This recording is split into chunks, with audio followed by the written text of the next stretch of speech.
Bertemu lagi di video penjelasan tentang mitra murah. Pada video kali ini, kita akan membahas tentang simulasi perhitungan XP dari dua hal. Yang pertama adalah perhitungan XP dari transaksi mitra itu sendiri, dan yang kedua, perhitungan XP dari transaksi downline yang masih ada di dalam jaringan yang sama dengan jaringan mitra. Kita mulai dulu dari simulasi yang pertama, yaitu bagaimana pengaruh transaksi terhadap level dan XP yang diperoleh oleh mitra.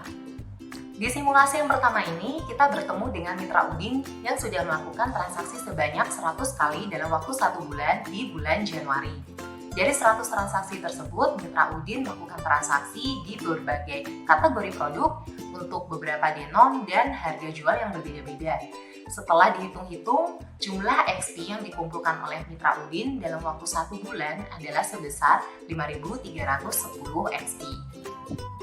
Dari sini bisa teman-teman lihat bahwa mitra Udin sudah naik level 2 kali dalam waktu 1 bulan saja, yaitu dari level warga ke pedagang dan dari level pedagang ke juragan yang syarat XP-nya adalah 5.000 XP.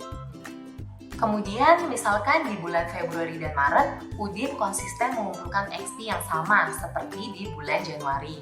Kalau dihitung, jumlah XP Udin dari bulan Januari sampai Maret atau selama periode 1 adalah 15.930 XP.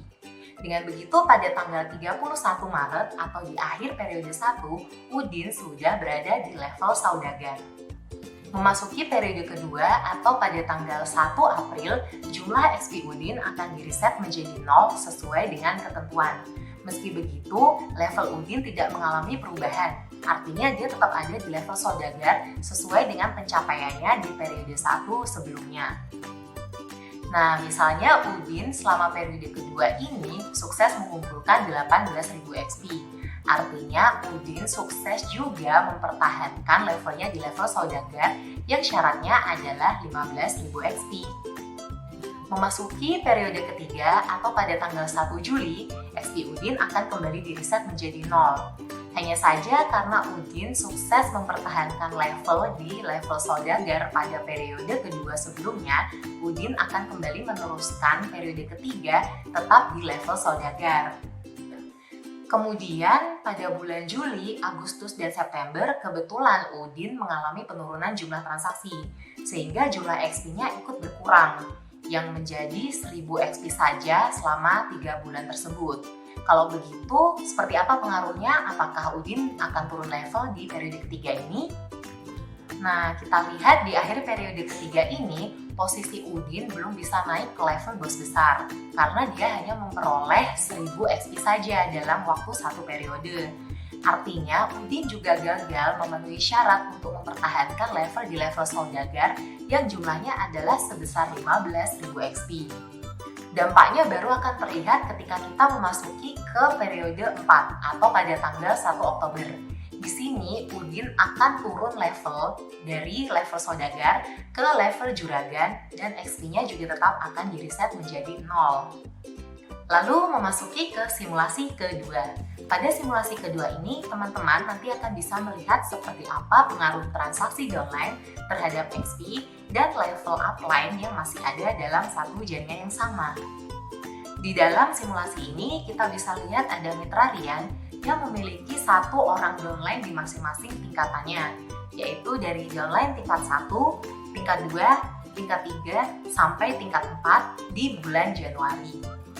Kita ingat-ingat kembali bahwa share XP dari downline ke upline adalah sebesar 40%, 30%, 20%, dan 10%. Jadi di bulan Januari dari downline tingkat 4, Rian mendapatkan 10%-nya atau 600 XP. Dari tingkat 3, Rian mendapatkan 20%-nya atau 900 XP. Kemudian dari tingkat 2, Rian mendapatkan 30%-nya atau 1.500 XP. Dan dari tingkat 1, Rian mendapatkan 40%-nya atau 2.200 XP. Kalau di total, Rian sudah mengumpulkan 5.200 XP dari share XP downline dalam jaringannya. Dengan begitu, dalam 1 bulan, Rian juga sudah naik level sebanyak 2 kali, sampai akhirnya dia ada di level juragan yang syarat XP-nya adalah 5.000 XP. Kemudian di bulan Februari, Rian berhasil mengembangkan jaringannya. dan jumlah downline di masing-masing tingkatan ikut bertambah. Kalau dirangkum seperti ini jumlah XP yang diperoleh oleh masing-masing downline yang masih dalam jaringan yang sama dengan jaringan Rian. Kalau di total ada 65.500 XP dari downline tingkat 4, 24.000 XP dari downline tingkat 3, 18.000 XP dari downline tingkat 2, dan 10.000 XP dari downline tingkat 1.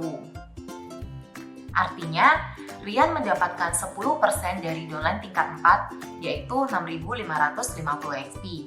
Dari tingkat 3, Rian mendapatkan 20%-nya atau 4.800 XP. Dan dari tingkat 2, Rian mendapatkan 30%-nya atau 5.400 XP. Kemudian dari tingkat 1, Rian mendapatkan 40% atau 4.000 XP. Sehingga total XP yang Rian dapatkan dari jaringannya ini adalah 20.750 XP di bulan Februari. Dan kalau diakumulasikan dengan XP di bulan Januari tadi, Rian sudah mengumpulkan 25.950 XP. Dengan total XP yang tadi, artinya Rian juga sudah naik level ke level saudagar pada bulan Februari. Lalu misalnya di bulan Maret, jumlah downline dalam jaringan Rian masih sama, dan jumlah XP dari transaksi masing-masing downline juga kita anggap sama. Kalau begitu, perhitungannya juga sama seperti perhitungan kontribusi atau share XP downline ke Rian yang di bulan Februari tadi. Artinya, Rian mendapatkan 10% dari downline tingkat 4, 20% dari downline tingkat 3, 30% dari downline tingkat 2, dan 40% dari downline tingkat 1. Sehingga total XP yang Rian kumpulkan dari jaringannya adalah sebesar 20.750 XP di bulan Maret ini. Kalau diakumulasi, total XP Rian di periode 1 mulai dari Januari sampai Maret adalah sebesar 46.700 XP. Lalu seperti apa efeknya? Nah, bisa teman-teman lihat bahwa di bulan Maret berarti Rian sudah bisa naik ke level bos besar. Dan karena Rian sudah bisa mencapai level bos besar pada periode 1 atau dari bulan Januari sampai Maret, artinya Rian akan meneruskan periode kedua mulai dari 1 April di level bos besar juga, meskipun XP-nya direset jadi 0 sesuai dengan ketentuan. Nah, itu tadi simulasi perhitungan XP dari transaksi mitra itu sendiri dan dari transaksi downline yang masih ada dalam satu jaringan yang sama. Sampai jumpa di video selanjutnya.